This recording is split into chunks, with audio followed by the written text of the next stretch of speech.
We're back, ladies and gentlemen, and I have been having a tremendous time here. I have been enjoying these men and women, and they've been sharing stories with me, and I'm finding out so many things that I didn't even know, even about my own family. And I've got two great guests here with me. I've got Mr. Alan Ashley, and I also have James Brown, the godfather of ministry. Both representing Millville High School. How are you, gentlemen? Great. Now listen, you two are bringing up the rear, and so I'm going to allow you to have your space. We're going to start with you, Mr. Ashley. We want to know a little bit about you, and tell us about your experience that you had at Millville High School. Yes. Okay. I've been married for 42 years. Mm-hmm. I'm a high school graduate from Millville High School, and I also did 3 years in the military. Okay, just like it's been spoken earlier that there wasn't any jobs when I finished high school, so that was one of my main things that I wanted to do. I wanted to see what I can do to better myself because all the teachers that taught us, mm-hmm. I mean, they were really concerned about how our future turned out. Mm-hmm. And, I had mentors like Mr. Virgil Pearson, Mr. U.I. Tola, mm-hmm. Mr. Myers, mm-hmm. Mr. Michael. He was our math teacher. Right. And Mr. Irvin was our business and typing teacher. Miss Laura Irvin. Yes. Mm-hmm. She's been teaching a while. Yeah, and I really appreciate those people for what they instilled in us mm-hmm. back in the days when we went to school back in the 60s. And, when I first started at Millville High School, I was amazed how the school looked compared to where I came from. Mm-hmm. That old wooden church building at Bird Hill Baptist Church.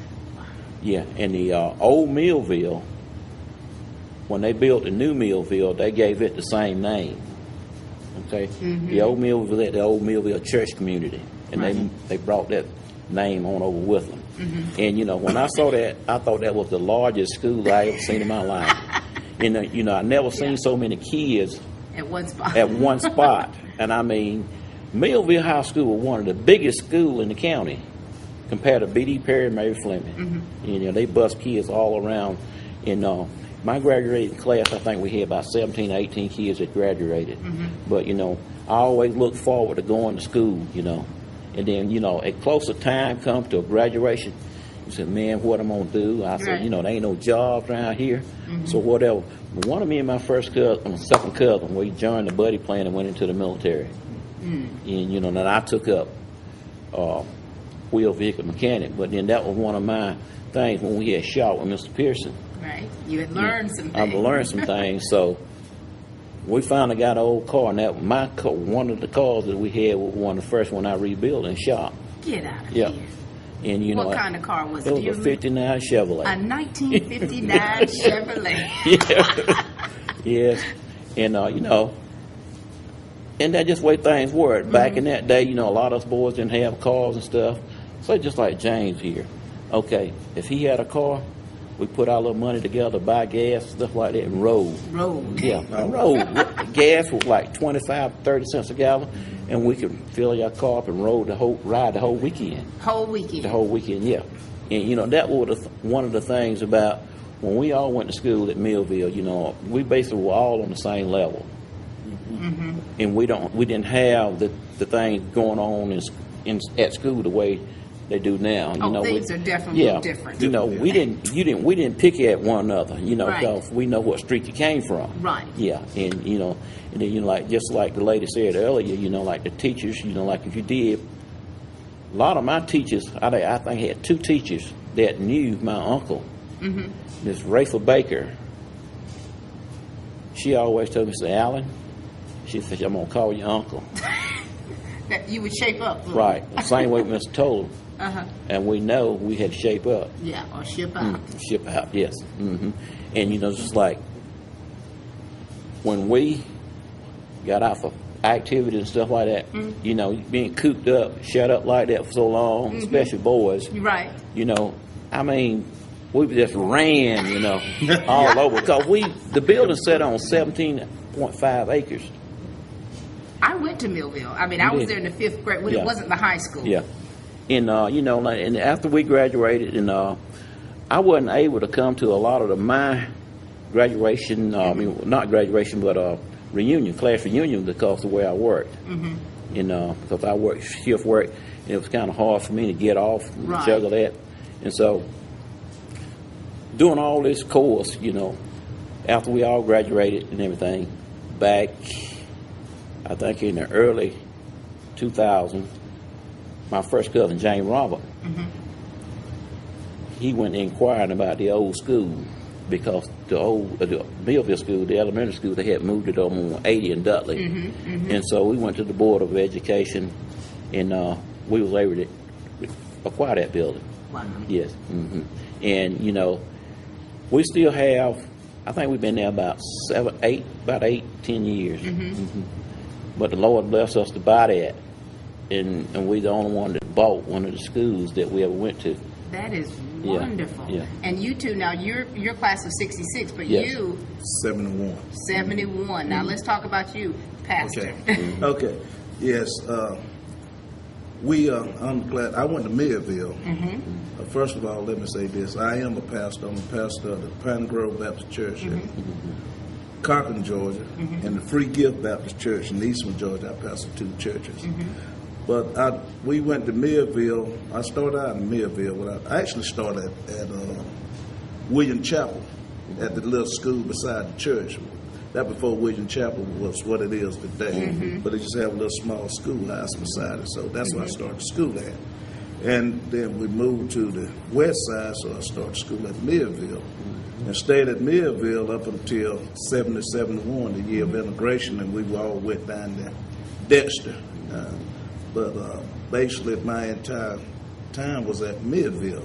And there were some great times at Millville. And as Alan talked about Mr. Pearson, Virgil Pearson, he was instrumental in most of the young men during that time that was coming up. He was like a father figure. Right. And also he was, and it was always wanted us to apply ourselves to be the best that we could be.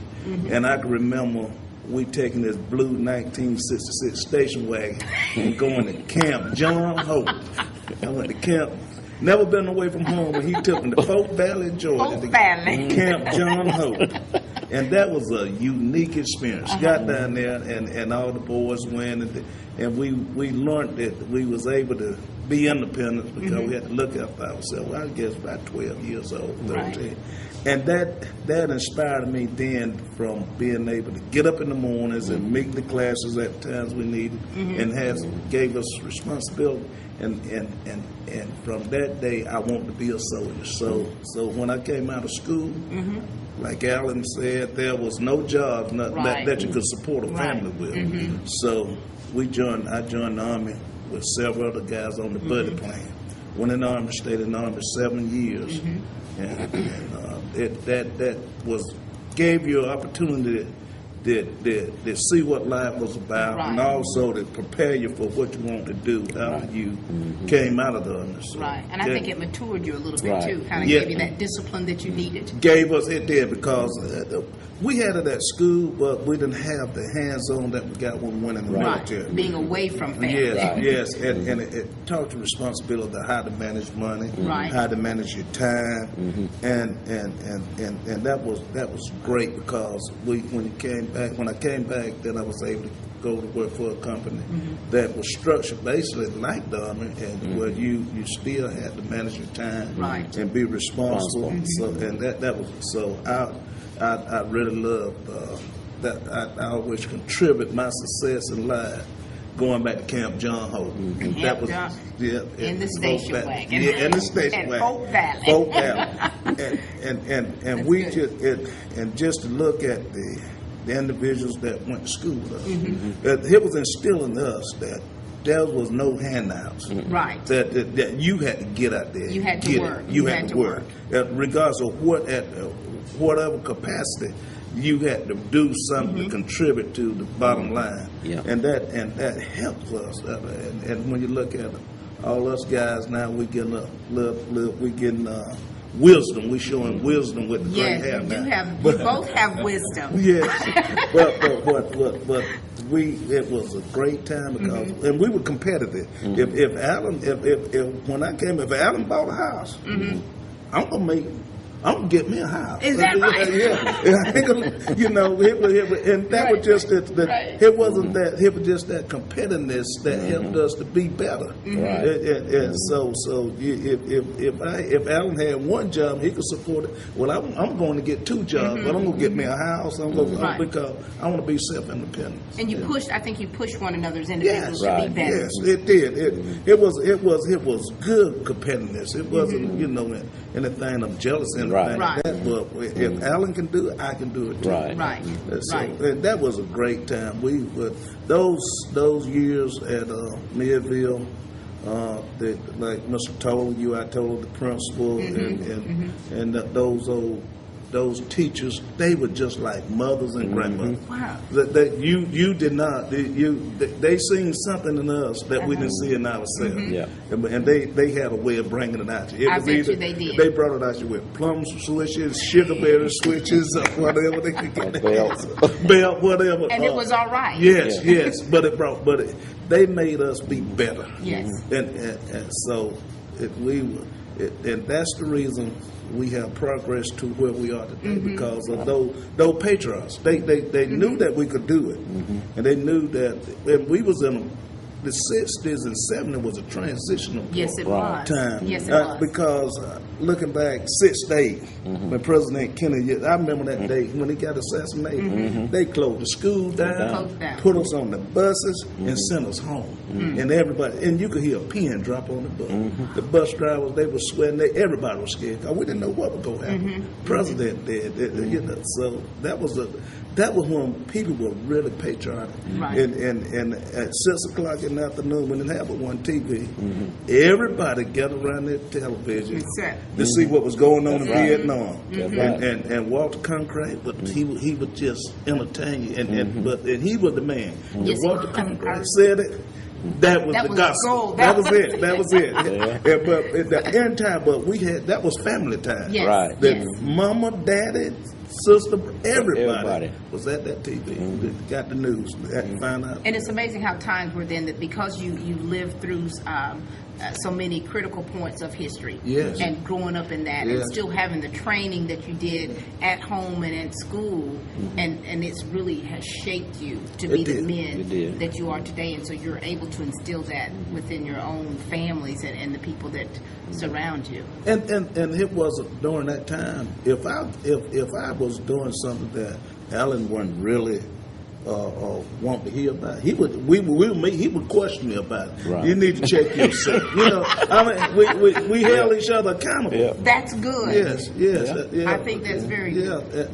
And some we lost some of that through the years. Of course. Holding each other accountable. Right. And standards have changed. Yes. Well, they have. Unfortunately, in certain areas. Yeah. But it was such a great time, and I look back and I tell my kids about what it was to go through coming up, and you talk about the sports. We didn't have a football team at Midville. You did not. We did not. No. We had baseball and basketball.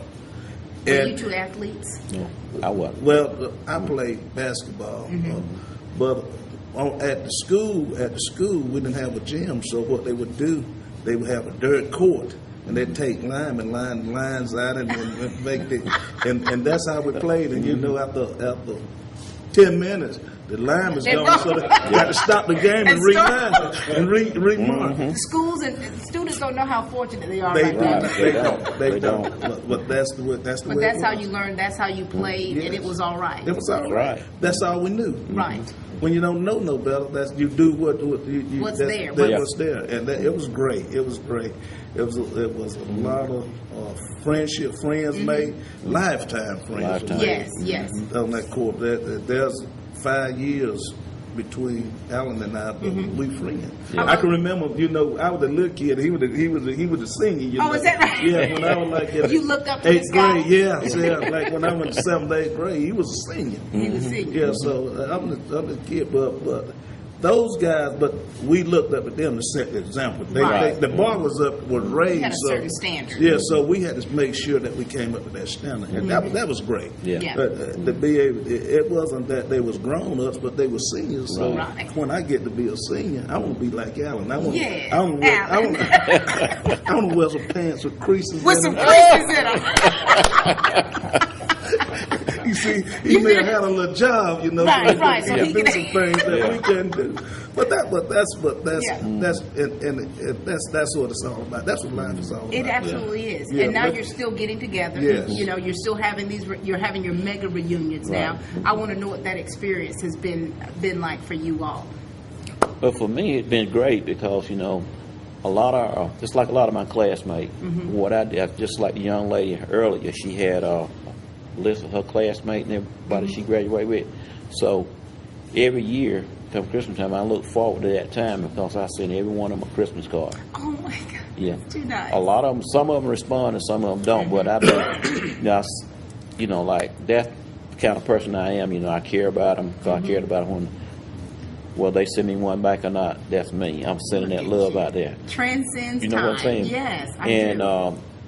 It's like when they come, you know, like a lot of them won't come back because, you know, they will be asking, be afraid people going to ask them questions about what are you doing now? And, you know, like they hadn't been successful or nothing like that. Right. But, you know, my thing is, I'm not worried about what you're doing. I'm just concerned about your health, welfare, and all that. Just come and get with the classmates and enjoy yourself, you know. I don't care if with me, I don't care if you don't even pay the fee as long as I get the fellowship with you. You see what I'm saying? Just come on. But y'all pay your fee now. That's It's pay your fee now. And recently I've been elected president of the Millville Alumni Association. And so, you know, like, I would like to have as many people as possible to come on board and be a part of this. Now, you've got one coming up soon, right? Yeah. We got one coming up June 27th, 28th. Nice. Nice. Now, you've been going to them before. Yes, I attend. And it's something, because we go back, some of the classes for back as 1955. So you meet guys that went to the old Millville, and they start expounding on things that they went through. Reminiscing about and we get caught up on where we're at and and it's great. And you see classmates, and I was out the league, so we all have changed over the years in different ways. But the thing is, when we was all warned at one school for looking to do one thing, and that was to get through school and be better than and where our parents were, because there was no way to go back. We had to go forward. There was no we had to go forward. So, and then when you look at it, and as Alan said, it's not how successful you've been in life. It's just being able to get together and enjoy each other, because I can tell tales about it. Alan had a new sweater and my shirt was old. Well, when Alan got to school, I wear that new sweater at the time to go home. It's like I got a new sweater that I had to put back on those shirts and go home. But you know that's what we did. That's the way we did, because of that. You were a family. We was were like family. You were a family. It was. And even when you get together for your reunions, it's not all that pomp and circumstance. It's about you all getting together, connected. And I think that's what it's about. I think that's what's important. I think some people miss that. You know, due to the pressures in life, you know, we all go through different things. We do evolve, we change. You know, not every athlete still looks like an athlete after 20, 30, 40. 40 plus years, but that's okay. Yeah. But it's about enjoying life. That's right, because the life, we're gonna go through it once. Right. What we make of it. And it's so good to see. And we had a lot of teachers to come out of the school, Millville. We had a lot of kids go on to college, and a lot of them retired from that. I got classmates that went on took a teaching profession, and they have retired. But that was one of the big pushes in school, was if you can't go and be a teacher, because teachers at that time, that was something special. Very special. And it still is today. Because of the impact that your teachers had on your lives. Yes. That really had a lot to Right. do with how high you put your teachers in that profession. Yes. Which Well, is, and the second thing was the best looking cars was the teacher drove. Right. So that gave you another incentive to be a teacher. Yeah. exactly. You know, You can be yeah. driving your station wagon now. Yeah, but it was great. Yeah. I appreciate the experience that Yes. I had Yeah. and the times that we had it. And, you know, we was there during the involvement, as I said, President Kennedy Right. and also Dr. King and the civil rights. Ag and the marshes and stuff. We watched all that on TV. On TV. But it didn't really happen. We didn't have really into trouble in Lawrence County. We didn't. we got through that era with very minimal Right. amount of trouble. Right. Because, and that was great. Yes. That speak highly of the entire county. Right, Yeah. right. This is a great county that Yeah. we live in. Because you're still here, aren't you? Yes. Well, listen, I want to thank you so much for being here. Now, your reunion is in June, June. Yes. right? 27, 28. 27th and 28th, and of course mine is July the 18th and 19th. Right. I've just got a few years under you all, I was thinking. So our attire is going to be Hollywood style. Hollywood style. Yes. That should be interesting. Yes, and we're going to roll out the red carpet. The that I'm is looking gonna for my ladies to do it up the way it's supposed to be, the decorations and all Oh, that. I'm quite Yeah, sure that yeah. they will. Yeah. I'm quite sure they will. You all Yeah. will have a wonderful time. Thank you. Listen, I want to thank you all for joining us today. I mean, this class reunion show, if you didn't enjoy watching it, I've enjoyed sitting on this couch and listening to their stories and their wisdom. It's been wonderful. I want to thank you for joining me. And for my classmates out there, class of 1988, you've got to come join me July the 18th and 19th. For more information about my reunion, you can catch it at the end of the show. Thank you all for watching Real Talk, and please keep watching.